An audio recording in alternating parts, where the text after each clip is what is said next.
Hi guys, PABrewNews. That happens now and again. The talking thing doesn't work. Anyway, beer review time. Done running around, done doing all this bullshit.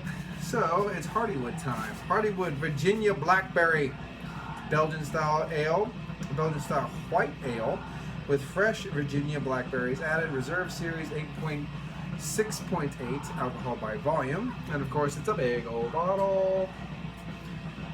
Stay away, cat. Big old bottle. So here we go.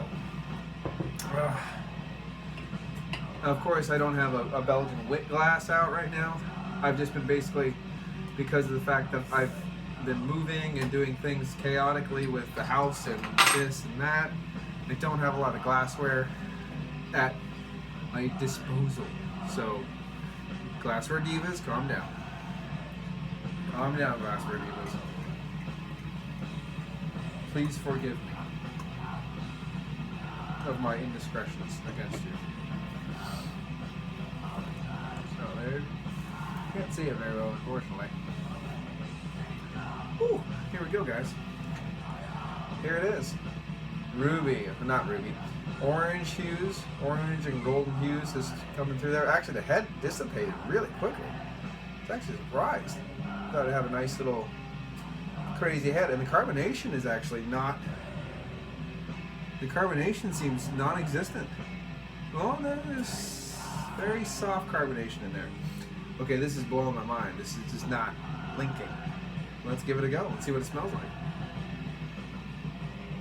Definitely has a soft caramel note in back of a lot of breadiness. You are picking up those blackberry notes. A little bit of almost a slight bubblegummy note in there. I think it has a little bit to do with that, the esters from the yeast plus that blackberry note. A little bit of touch of floral earthiness. Cheers. I think so too. Cheers.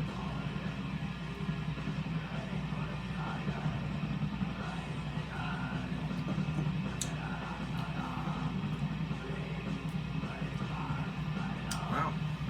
That is a clean drinking, smooth beer. I mean, like, wow, that was really interesting. Very soft, subtle notes. A little bit of twang of a blackberry right in the middle that fades away. Gives you that Belgian wit, just smooth finish. A little bit of wheat notes, a little wheat notes.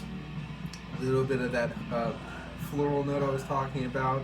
A little bit of caramel, soft, biscuity, faint little hints of those grains.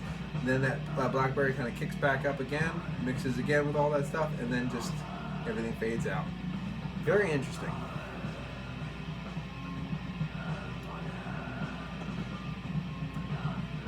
You have a little bit of a carbonation at the beginning, moving some of those flavors around. This is definitely a beer that can be chugged. I mean, like, I know this is a Reserve Series beer, but it's something that's so easily consumed. 6.8 alcohol by volume is still a big ABV for such a smooth drinking beer. The very, very tail end of this is a little bit of a watery note where most of the flavors are pretty much dead by then.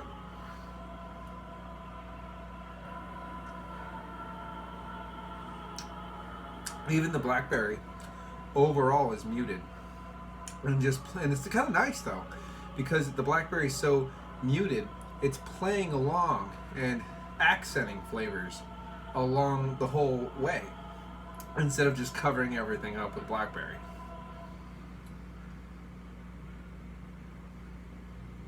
Would I like more blackberry? Yes. Would I like more wit? Yes. I mean, it could be a bigger, bolder beer. Maybe a Tripel or something would have been a better choice. But the way this was done, it is all completely complementing itself. And it's super easy to drink.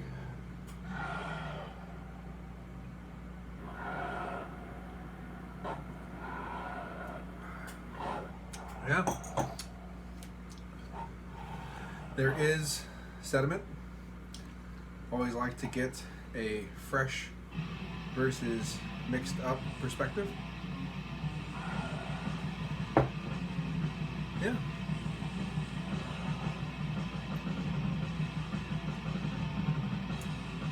A little bit of a soft tang at the very beginning of almost a lemon. Very, very soft, very faint. And then the blackberry kind of kicks in. There is sedimentation. I don't know how much or how well. I mean, I'm really shaking the shit out of this thing.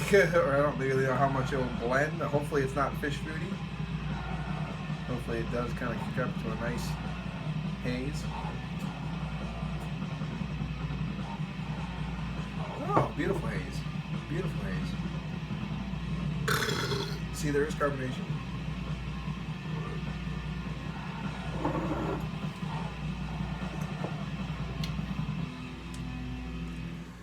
The body kicks up just a little bit with the sedimentation, as to be expected. You do, in my perspective, lose a little bit of that fun, playful nuance that the clearer version has, since the flavors were so subtle. They were fun to pick apart. They were subtle, fun things playing with each other. This, the bready note kind of masks everything, and you lose a lot of it. You really do. So I would say, if you want to enjoy this beer, for the most it can be enjoyed is keep the sediment out until the very last glass, if you were. I mean, like, try to do 2 or 3 glasses out of this and then shake the shit out of it as I did, and then pour the rest in, if you can, if that's a possibility. Overall, it's a very fine beer. It's nothing too crazy. For the price, these are pretty pricey beers that you're paying for. They're not going to beat around the bush on that one. This probably is ranging $12 in Pennsylvania, which is absorbently crazy. Now, if it's a $14, $15 barrel-aged Grand Cru or a Sodoma Stout, which is a big old beautiful imperial stout, that's a different beast. It is a different beast. So, well, it's super subtle, super nuancey, super just easy to drink. It's in the wit category. Wits don't rate very high with me overall compared to all general beers. If I was comparing only wits to wits, it'd be a whole different battle of wits, if you know what I mean. But this one, it's sitting around with the 7.58 area. It's kicking 7.5 because it is a very nice beer. It's definitely over the good section. It's fun to drink, but to me, it's so subtle. It's so, I mean, it's the beautiful part of it. It's subtle, it's smooth, it's tasty, it's easy to drink, but at the same time, if it's a reserve series beer that you're paying a certain amount of money for, you kind of want a more bombastic experience.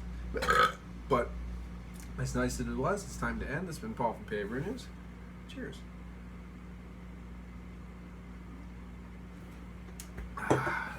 That will be fun to finish, though, because it is super nice. Cheers.